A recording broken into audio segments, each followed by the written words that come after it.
Good afternoon. Last week we had good news on job growth. 943,000 jobs created in July, the seventh largest month of job creation in U.S. history, making the administration the first ever to add 4 million jobs in the first 6 months in office. And then in the past 24 hours, we've seen the Senate advance two key pieces of my economic agenda: the bipartisan infrastructure bill and the budget resolution that is the framework for my Build Back Better plan. Today, I'm pleased to share more good news with the American people. The latest report on consumer prices show that we've expanded some easing, the expected easing we thought was going to come has increased, that we've seen a good monthly report. The monthly core consumer price index is down by nearly 2/3 from its pace over the past 3 months. And when you take out the goods directly impacted by the pandemic, like cars and airplane tickets, and the monthly core consumer price index is less than 0.2%. So here's where we stand. Jobs are up and monthly price increases have come down. Economic growth is up, the fastest in 40 years, and unemployment is coming down. So I would argue the Biden economic plan is working. The historic investments are on the way as well. This isn't accidental. It's a result of our strategy to get shots in arms, grow the economy from the bottom up and the middle out, and it's the rest of the result of the American Rescue Plan and everything else that we've done. And it's a result of the grit and determination and really hard work of the American people. But even with all this progress, a lot of families are still feeling the pinch. Family budgets remain tight and paychecks don't go as far as they need to. That has been a reality in the millions of households all across America for too long. That's why I want to talk today about what we're going to do to try to ease the burden on families right now and what we need to do to help them succeed over the longer term. First, for millions of families, help is on the way right now thanks to the American Rescue Plan. On Friday, about 40 million families will receive their second monthly payment as part of our tax cut for families with children. $300 for each child under the age of 6, and $250 for every child 6 through the age of 17. That's money for diapers, food, rent, school supplies, fees, and equipment for the child to join sports teams and dance classes. Most of all, as my dad used to say, it just gives a parent a little bit of breathing room. The money is a game changer. And so I would argue for some, it's literally a lifesaver. Economists also tell us that those kinds of tax cuts boost test scores, college attendance, and lifetime earnings for children. A win-win. And that's why I'm glad that early this morning, Congress took an important step to make sure that this tax cut for families with children does not expire next year. So let's keep this tax cut going and not raise taxes on middle-class families. The second point I'd like to make is we're talking about taking action that alleviates global supply chain challenges that keep prices higher than they should be. For example, we're tracking congestion at the ports of Los Angeles and Long Beach, the largest ports in the United States, where increased shipping traffic and the challenges of operating safely in a pandemic are creating disruptions.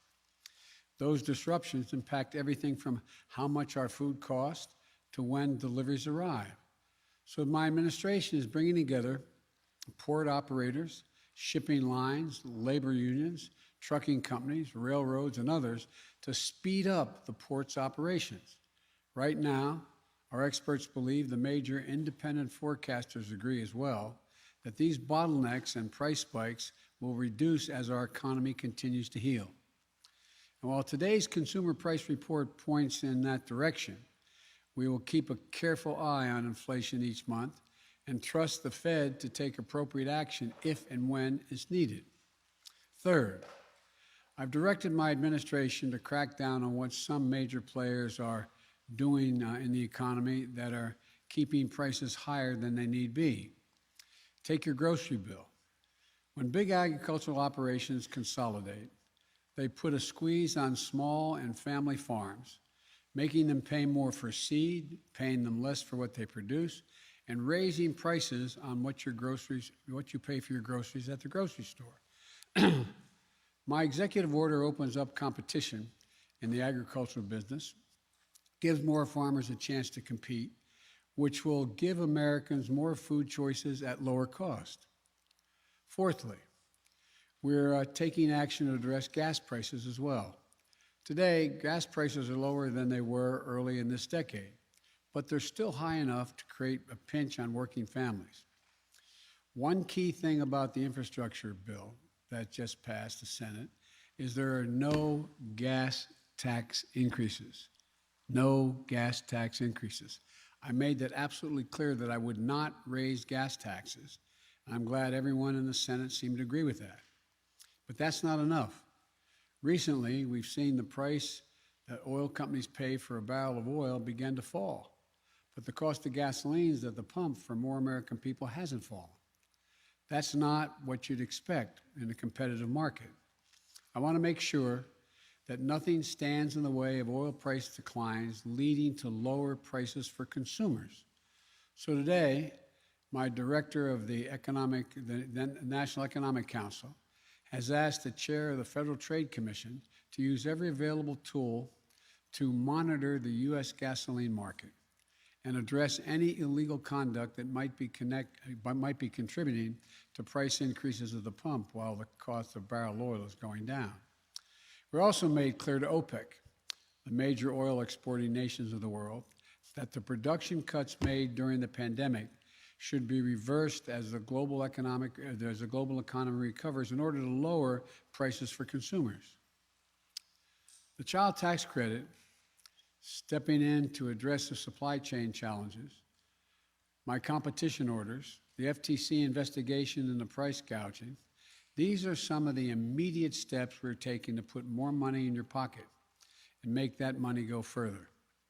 But we also need to do more to bring down the costs that are squeezing families month after month and year after year. We need to make this economy work better for working families in the long run. These challenges are with us long before the pandemic and before I took office. But as we recover from this crisis, now is the moment to put in place the long-term plan to build back America better.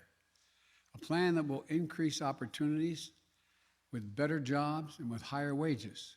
A plan that will lower the everyday costs that strain our budgets and our nation's families today and long into the future. It starts with making investments that we know will make the economy more productive and lead to more growth over the long run. Bringing down the cost, everyday costs, that have been taking a bigger and bigger bite out of middle-class families' incomes. The expenses that keep parents up at night and rob seniors of their dignity. Health care, prescription drug costs, child care, education, housing, or caring for an elderly relative or a loved one. For those who get their health insurance through the Affordable Care Act, the American Rescue Plan allowed us to cover more people at lower premiums, and lower premiums by average of 40%. In my Build Back Better plan, we want to build on that progress. Or prescription drugs. Right now, we pay the highest prescription drug cost prices of any developed nation in the world, the highest. My Build Back Better plan is going to lower prescription drug costs by finally giving Medicare the power to negotiate the price of the drug they purchase for the American people, saving Americans hundreds of billions of dollars. On top of that, my plan would add hearing, dental, and vision benefits to Medicare. Right now, there are hundreds of thousands of Americans who need home and community-based care services. My plan expands home care for older Americans and people with disabilities, while improving jobs and the pay for the workers who care for them. My plan will also provide access to quality, affordable childcare with new and upgraded childcare facilities all across the country. Middle-class families will pay no more than 7% of their income for highly qualified care for children up to the age of 5. The most hard-pressed working families will not pay a dime. Today, my Council of Economic Advisors and the Office of Management and Budget released a report showing clearly how my Build Back Better plan will lower out-of-pocket expenses for families. For example, a family with 2 parents who together earn $85,000 a year. They have an adult daughter who lives with them and attends a community college. They care for an elderly parent who needs arthritis medicine, which costs $5,500 out of pocket each year. An eye exam to get a new pair of glasses. Under our Build Back Better plan, their daughter will be eligible for 2 years of community college free. That will save them $2,400 a year. That's like a $2,400 tax credit. In addition, I should say tax cut, not just credit. In addition, my plan would cap out-of-pocket expenses and cost for their moms and dads' prescription drugs, saving that family another $2,400 a year. And this new vision benefit under Medicare would pay for that eye exam and new glasses and lenses, saving $450 a year. All told, my plan would save that family making $85,000 a year $5,250. And the Build Back Better plan is going to save your family a lot as well. Now, there's been a lot of misleading talk, which is no surprise, I guess, about what I'm proposing in my Build Back Better agenda. It's not a short-term stimulus. It's a long-term investment in American families. My Republican colleagues have argued that long-term investments in physical infrastructure will grow the economy and reduce inflationary pressures. And I thank them for that. They're exactly right. We agree on that. At the same time, it's true that long-term investments that bring down the biggest costs that families face, housing, childcare, education, and healthcare, these investments will lower out-of-pocket expenses, not raise them. They will spur more people to work by helping ease the burdens of childcare and senior care that parents, especially mothers, bear, keeping them out of the job market. And they'll spread out over the decade. They'll make a huge difference for families, but they'll only make up around 1% of our economy each year over the next decade. And they're going to be fully paid for. This isn't going to be anything like my predecessor, whose unpaid tax cuts and other spending added nearly $8 trillion in his 4 years to the national debt. $8 trillion. They didn't even purport to try to pay for their tax cuts, which went straight to the largest corporations and the wealthiest Americans. The investments I'm proposing will be fully paid for over the long term by having the largest corporations, including the 55 corporations that paid 0 federal tax last year, and the super wealthy begin to pay their fair share. They'll still make a lot of money, but pay their fair share. That means we'll actually reduce the national debt, improve our fiscal position over the long run. My Build Back Better agenda is fiscally responsible, the fiscally responsible way to reduce the cost for families. In fact, you're hearing economists across the board confirm this. Moody's has said that, quote, worries that the plan will ignite, and this is Moody's now, will ignite undesirably high inflation and overheating economy is overdone.